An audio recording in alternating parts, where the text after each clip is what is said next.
भूत, प्रेत या आत्मा क्या है? भूत दुनिया में है या मन में? आइए जानते हैं। इसको कुछ इस तरीके से समझते हैं, किसी खंडर में अंधेरा है और फिर अचानक कोई टक टक की आवाज़। ऐसी परिस्थितियों में डर लगने लगता है, बदन में झुरझुरी सी होती है, लेकिन यह डर आता कहाँ से है? क्या सोचा है आपने कभी? डर या भय, इसका सामना हर इंसान को करना पड़ता है। क्या वाकई कोई चीज़ हमें डराना चाहती है, या फिर इंसानी दिमाग ऐसा भ्रम पैदा कर हमें असुरक्षित महसूस कराता है? असाधारण घटनाओं का वैज्ञानिक अध्ययन करने वाली पैरासाइकोलॉजी इसी डर का जवाब खोजने की कोशिश कर रही है। एक यूनिवर्सिटी में मनोवैज्ञानिक विभाग के प्रमुख डॉक्टर कायरन ओकिफ कहते हैं, पैरासाइकोलॉजिस्ट मुख्य रूप से 3 प्रकार की रिसर्च में शामिल है। पहला है विचित्र किस्म का आभास, इसमें टेलीपैथी, पहले से आभास होना या परोदर्शन जैसी चीज़ें आती है। दूसरा है मस्तिष्क के जरिए कोई काम करना, जैसे बिना छुए चम्मच को मोड़ देना। तीसरा है मृत्यु के बाद का संवाद, जैसे भूत, प्रेत या आत्माओं से संवाद। असाधारण घटनाक्रम से जुड़े मनोविज्ञान को समझने के लिए वैज्ञानिक न्यूरोसाइंस की मदद ले रहे हैं। असामान्य परिस्थितियों में कई बार हमारी आंखें अलग ढंग से व्यवहार करती हैं। कम रोशनी में आँखों की रेटिनल रोड कोशिकाएं सक्रिय हो जाती है और हल्का मुड़ा हुआ सा नज़ारा दिखाती है।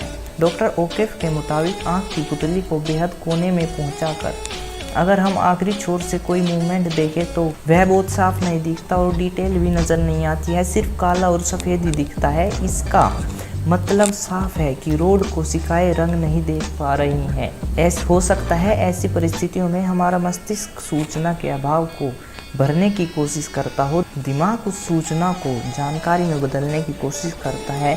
हमें ऐसा लगने लगता है कि हमने कुछ विचित्र देखा है। तर्क के आधार पर हमें लगने लगता है कि शायद कोई भूत है। ऐसे भले ही कुछ पलों के लिए होता है, लेकिन इसके बाद इंसान के भीतर हलचल शुरू हो जाती है, सांसें तेज चलने लगती है, धड़कन तेज हो जाती है, शरीर बेहद चौकन्ना हो जाता है। कुछ लोगों को बहुत ज़्यादा डर लगने लगता है और कुछ को बहुत कम। वैज्ञानिक इसके लिए मस्तिष्क में मौजूद न्यूरोट्रांसमीटरों को जिम्मेदार ठहराते हैं। वैज्ञानिकों के मुताबिक जिस तरह से हर व्यक्ति में भावनाओं का स्तर अलग अलग होता है, वैसे ही डर के मामले में भी होता है। ओकेफ कहते हैं, डरावने माहौल में कुछ लोगों के मस्तिष्क में डोपामिन का रिसाव होने लगता है, इसके चलते उन्हें मज़ा आने लगता है, जबकि बाकी लोग बुरी तरह से डर रहे होते हैं। वैज्ञानिकों के मुताबिक बचपन में खराब अनुभवों का भी डर से सीधा संबंध है। अक्सर भूतिया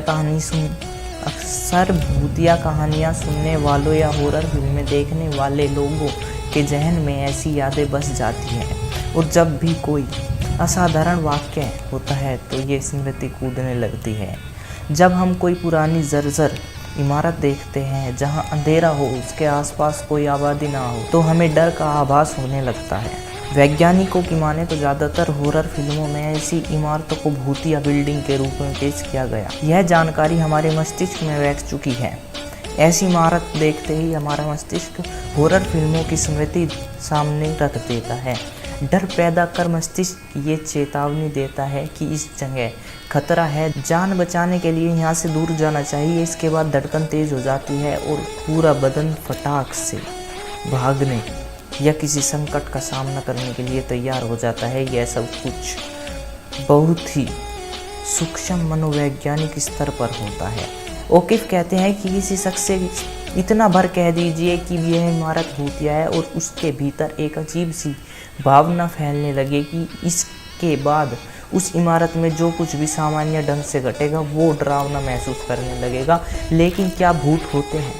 इसके जवाब में ओकिफ कहते हैं, कल्पना और भूतों पर विश्वास यह विचित्र परिस्थितियां हैं। इसके संयोग से ऐसा आभास होता है कि जैसे हमारे अलावा भी कोई और है, जबकि असल में कोई और होता ही नहीं है। लेकिन किसी चीज़ को बिना छुए उसमें हलचल कर देना या फिर पूर्वाभास, टेलीपैथी जैसे वाक्य अब भी विज्ञान जगत को हैरान कर रहे हैं। ओकेफ जानते हैं कि मस्तिष्क की कुछ विलक्षण शक्तियाँ अब भी विज्ञान के दायरे से कोसों दूर हैं।